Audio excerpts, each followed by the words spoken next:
Postal ballot, postal ব্যালটে আপনি দেখেন postal ব্যালটটি যেভাবে দেয়া হয়েছে, এখানে 1 নম্বরে একেবারে উপরে রাখা হয়েছে দাঁড়িপাল্লাকে।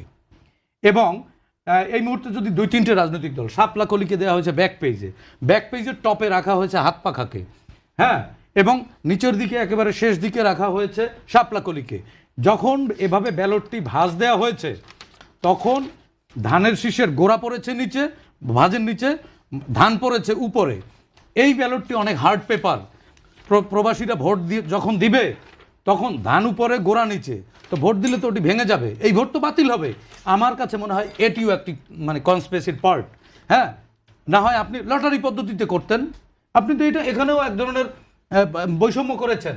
বৈষম্য মুক্ত বাংলাদেশে নয়া বৈষম্য, এটা মেটিকুলাস বৈষম্য মনে হচ্ছে আমার কাছে। এবং আমি মনে করি নির্বাচন কমিশনে এবং প্রবাসীরা কিন্তু এম্বাসিতে অভিযোগ করেছে, ইউরোপিয়ান ইউনিয়ন কিন্তু নির্বাচন কমিশনকে অবহিত করেছে, তারা বলেছে অ্যালফাবেটিক্যালি দিয়েছে। তো অ্যালফাবেটিক্যালি দিতে আপনারা কে বলেছে? আপনি একটি বড় রাজনৈতিক, আপনি নামকে আসতে হাতছড়ি না পানছড়ি সেগুলোকে রাখলেন সুবিধাজনক জায়গায়, প্রতিষ্ঠিত একটি দলের একটি প্রতীককে আপনি ভাঁজের উপরে রাখলেন, এবং সেই ভাঁজ 2-3 বার খুললে প্রতীক শেষ হয়ে যাবে, আলাদা হয়ে যাবে, তখন আপনি ভোট কাউন্ট করতে পারবেন। হ্যাঁ, হয়তো এগুলো সমস্যা হবে না।